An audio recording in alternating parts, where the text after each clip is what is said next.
Hey, what's up everybody? Dave here with another new Comic Book Day haul and recommendations video for all of you. And before we get into the comics, we're going to do a quick shout out. And today's shout out is going to be for a newer, smaller channel. And that channel is PocketRocket Radio. He's a big time supporter and seems like an all-around good guy. He's got a few videos posted so far and all of them are just great. They really are. He's got a review of the game Persona 5 Royal and also a review of the Nintendo Switch OLED model. He's also started branching off into comics by reviewing comic stories such as Punisher Soviet and the Immortal Hulk. He's also a very talented guitarist with a video showcasing his skills playing a Pink Floyd song. It's really freaking amazing, that video, really is. At the time of this recording, he's got 35 subscribers, so please let's give him a bump up. And I'm going to have obviously a link to his channel in the description box below, so please check out his content. You're definitely not going to be disappointed. Hi everybody, so let me show you which books I picked up this week. I did get two variant covers for a very cool book that came out last week, and that was Arcade Kings issue number 1 from Image Comics, and this is going to be the cover B. And then I got one of the incentive covers. I think it's the 1 in 10 incentive, the video game variant. This is very, very cool.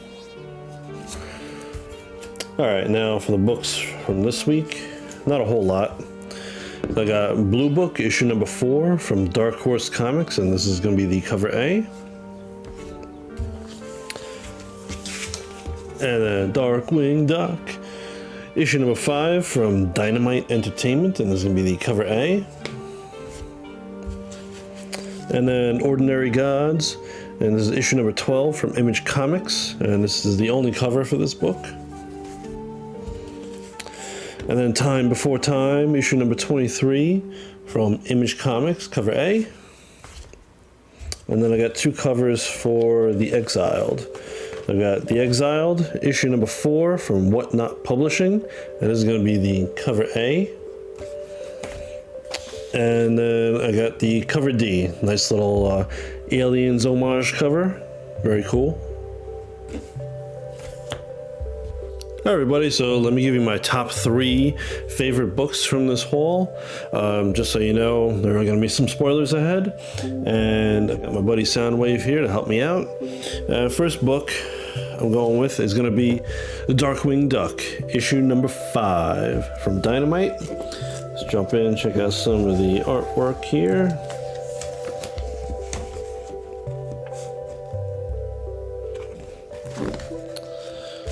More.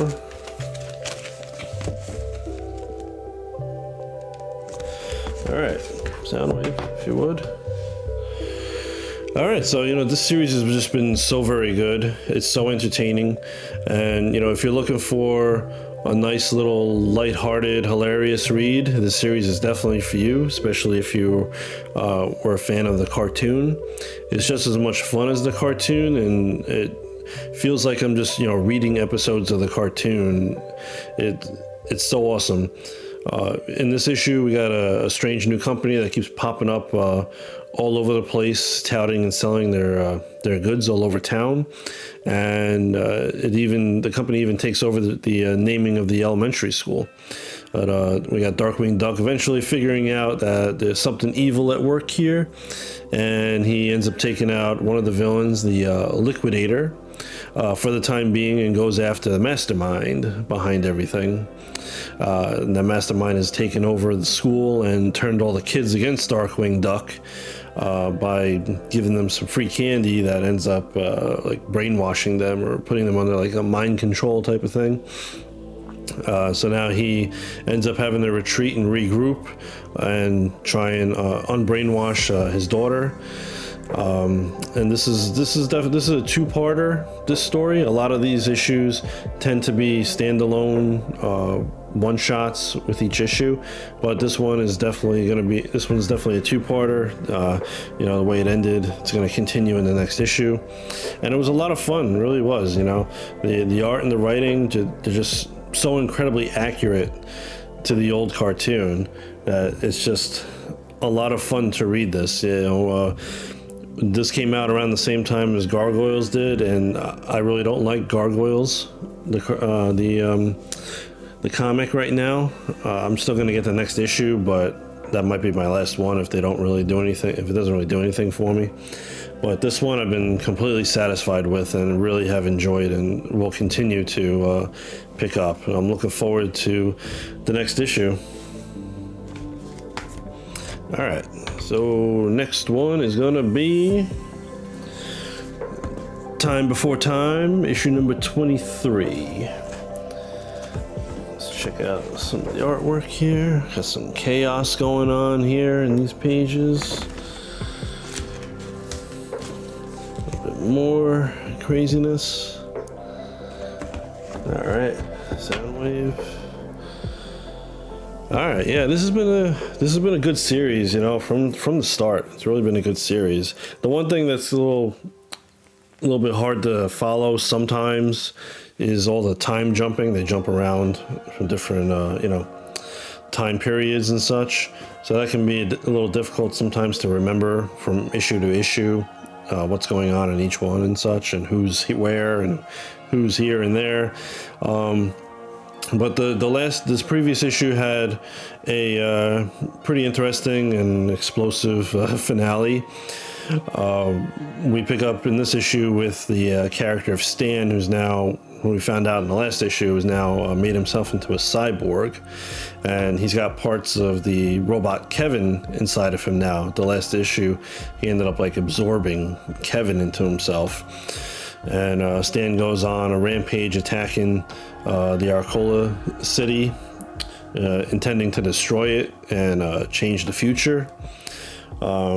Even though Kevin's been absorbed by him, we still see that he still has like a consciousness still. He's still able to communicate with Nadia through a comms device that she has.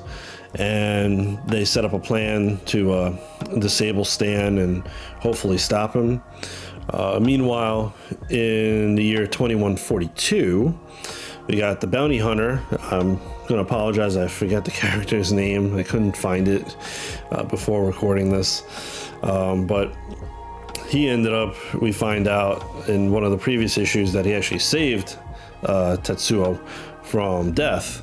I mean, they all thought he was dead, and he's actually not. So he saved him, and he's taken him now to the Syndicate to get the bounty that was put out on Tetsuo and Nadia for the things that they did. However, things have changed since he set out on his mission, and the Syndicate has a new leader who decides since the hunter only brought in Tetsuo and not Nadia as well, he's not going to pay him anything, and he just takes Tetsuo from him.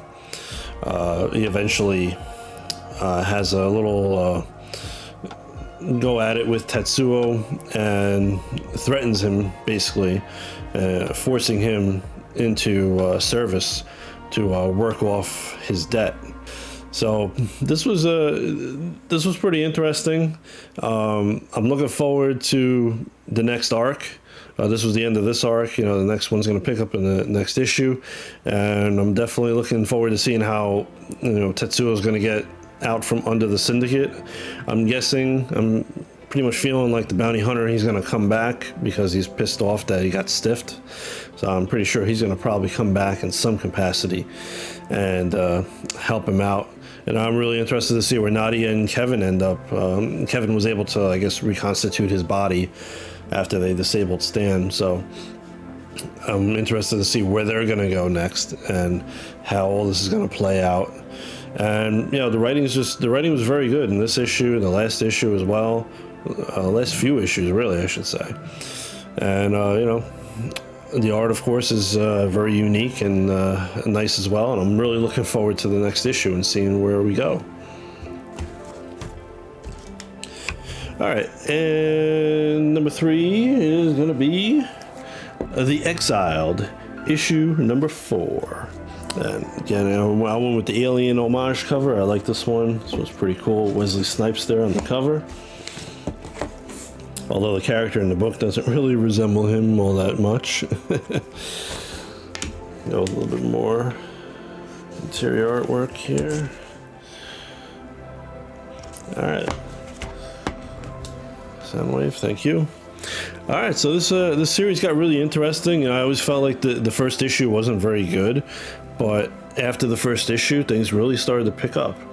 And we have in this issue Roach's wandering around underground and comes across the aliens who were exiled to Earth, and they're basically living underground underneath the ship that brought them here. And one of them, the guy basically in charge, recognizes him as his father's son, and his father was helping them with trying to get out from underground and trying to start a rebellion and such.